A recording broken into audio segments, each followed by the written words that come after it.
It started small, like these things always do.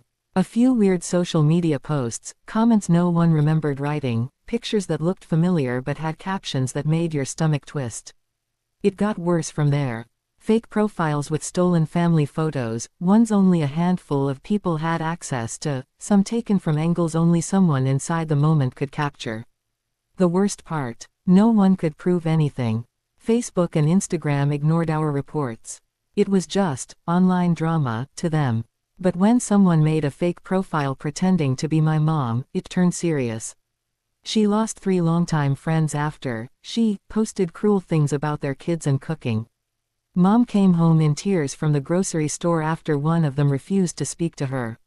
She'd sat in the parking lot for 20 minutes crying, her ice cream melted beside her.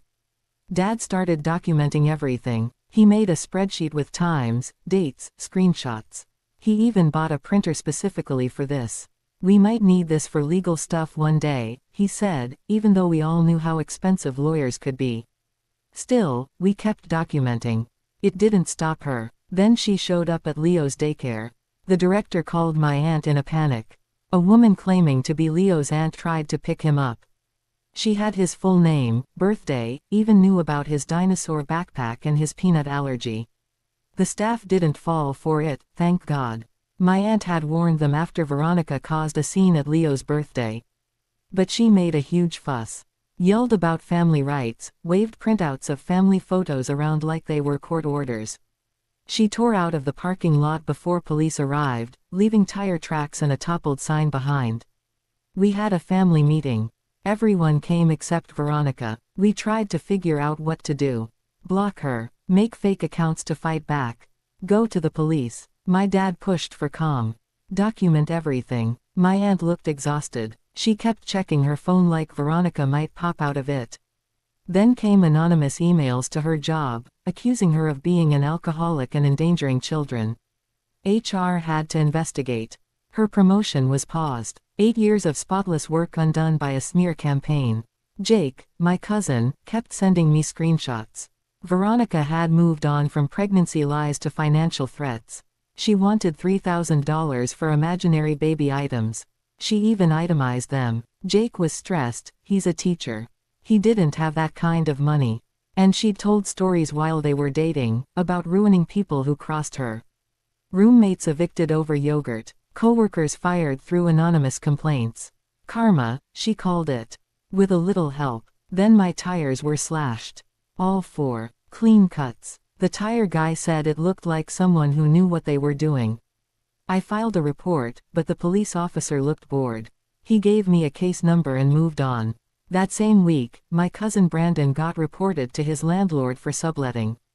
He lived alone, with a cat.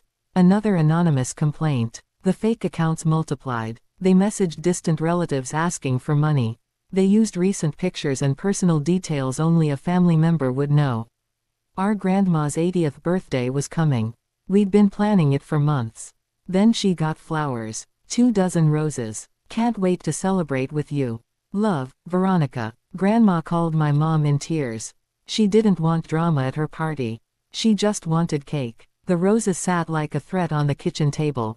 Then things went missing. A charger. A favorite sweater. My laptop cord. At first, I thought I was just forgetful. But then my cousin's spare key disappeared. The locksmith said the lock showed signs of regular use. I set up a camera in my apartment. 3 days later, I got a motion alert at work. It was Veronica, in my apartment, helping herself to soda, stealing family photos, rummaging through my drawers. The police came, and I had the footage. But she had an alibi. A job interview. Paperwork. The officer said maybe it wasn't her.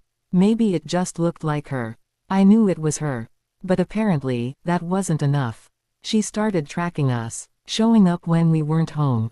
My tech-savvy cousin figured it out. Veronica still had access to our shared Google Calendar. She knew our routines, our work hours, yoga class, grocery trips. We'd been broadcasting our lives. Jake kept getting threats. Now she wanted $50,000 for emotional distress. She said their breakup gave her anxiety.